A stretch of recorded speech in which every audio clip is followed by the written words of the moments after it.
BNP যুগপৎ বা শরিকদের জন্য আসন ছাড়লেও জটিলতা কাটেনি, বরং বিদ্রোহী বা স্বতন্ত্র প্রার্থীদের তৎপরতায় অনেকটাই চিন্তিত শরিক দলের প্রার্থীরা। তারা আসলে কতটা বিএনপির তৃণমূলের সমর্থন পাবেন বা পাচ্ছেন, উঠেছে এসব প্রশ্ন। ঘোষণা দিলেও বিএনপির সঙ্গে আসন সমঝোতা নিয়ে এখনও ঝুলে আছেন বলেও জানাচ্ছেন কেউ কেউ। আবার যুগপৎ আন্দোলনে থাকলেও বিএনপি থেকে আসন ছাড়ের সুবিধা না পেয়ে কারও আছে আক্ষেপ। তবে দলের স্বতন্ত্র প্রার্থীদের বিরুদ্ধে কঠোর অবস্থানের পাশাপাশি আসন নিয়ে জটিলতা কেটে যাবে বলছে বিএনপি। বিস্তারিত আরও জানাতে এই বিষয়ে বার্তাকক্ষ থেকে যুক্ত হচ্ছেন সহকর্মী আনোয়ার হোসেন। আনোয়ার, আপনার প্রতিবেদনটি আমি দেখলাম, আমি কি বলতে পারি, আসলে জটিলতা কি বিএনপির জন্য আরও বাড়লো কিনা, নির্বাচনের ঠিক আগে আরও জটিল হলো কিনা পরিস্থিতি? কারণ স্বতন্ত্র প্রার্থীদের কথাও আপনি বলেছিলেন, যার মধ্যে অনেকেই পরিচিত মুখ রয়েছেন। সব মিলিয়ে কি বিএনপির জন্য রাজনৈতিক জটিলতা আরও বাড়লো?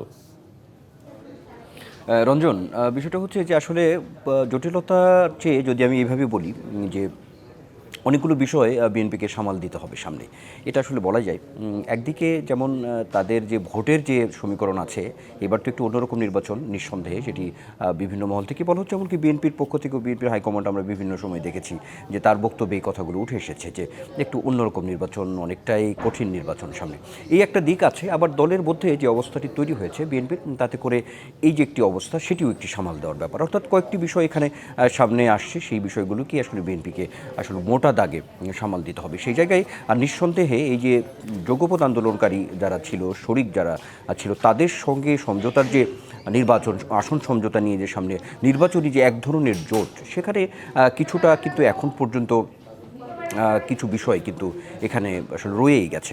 সেই জায়গা থেকে যেমন আপনি নিশ্চয়ই দেখেছেন বা আমার প্রতিবেদনে অনেকটাই কিন্তু যেটি এসেছে, তো সেই জায়গা থেকে আসলে তৃণমূলে, অর্থাৎ যে আসনগুলো বিএনপি ছাড় দিয়েছে, সেইখানে তৃণমূলের যে নেতাকর্মী যারা আছে বা স্থানীয় পর্যায়ে যারা দীর্ঘদিন থেকে বিএনপির রাজনীতি করেন, তাদের পক্ষ থেকে আসলে কতটা সমর্থন তারা দিচ্ছেন, বা এই যে যারা শরিক যারা ছিলেন, শরিক দলের যে প্রার্থী যারা আছেন, যাদের জন্য যে আসনগুলো বিএনপি ছাড় দিয়েছে, সেখানে আসলে কতটা সমর্থন তৃণমূলের, বিএনপির তৃণমূল থেকে পাচ্ছেন, এই প্রশ্নটা কিন্তু ঘুরে ফিরে এখন এসেছে। আপনি নিশ্চয়ই দেখেছেন সেটি।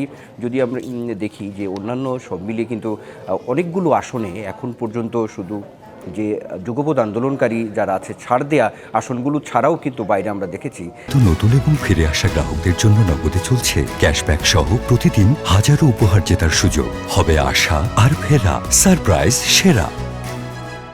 যে বিএনপির অনেক মনোনয়ন বঞ্চিত যারা আছেন, তারা কিন্তু একরকম স্বতন্ত্র বা বিদ্রোহী প্রার্থী হিসেবে কিন্তু এখন তারা সামনে এসেছেন, অনেকগুলো আসনে এমনটা আছে। তো এই বিষয়গুলো সুরাহার একটা ব্যাপার রয়েছে। বিএনপি আসলে এই বিষয়গুলো সুরাহা নিশ্চয়ই করবেন, কারণ এখানে আনোয়ার একটু থামিয়ে যদি জানতে চাই, আপনার কথা সূত্র ধরেই, আপনার সুরাহার কথা যেটি বললেন, বিএনপিও কিন্তু বলছে যে শিগগিরই এই জটিলতাগুলোর অবসান হয়ে যাবে, কিন্তু ঠিক কিভাবে হবে সেই বিষয়ে কোনো ধরনের ইঙ্গিত বা আলোকপাত তারা করেছে কিনা বিএনপি নেতারা, বিএনপির হাইকমান্ড, আপনি কিছু জানতে পেরেছেন কিনা?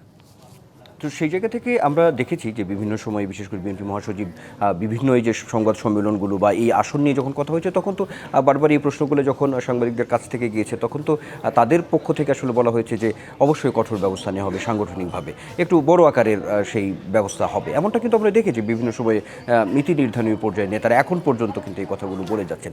যদি আপনাকে একটু ছোট কোট করে বলি, আমার প্রতিবেদনে আছেন যে মাহমুদুর রহমান মান্না, নাগরিক ঐক্যের সভাপতি, তো তিনিও কিন্তু তার এই বক্তব্যেও অনেকটা কিন্তু ওই সংশয়ের জায়গাটি রয়েছে যে বিএনপি আসলে কতটা পারবে শেষ পর্যন্ত এই সুরাহা করাটা, সেটি কিন্তু এক ধরনের চ্যালেঞ্জ তো বিএনপির রয়েছে।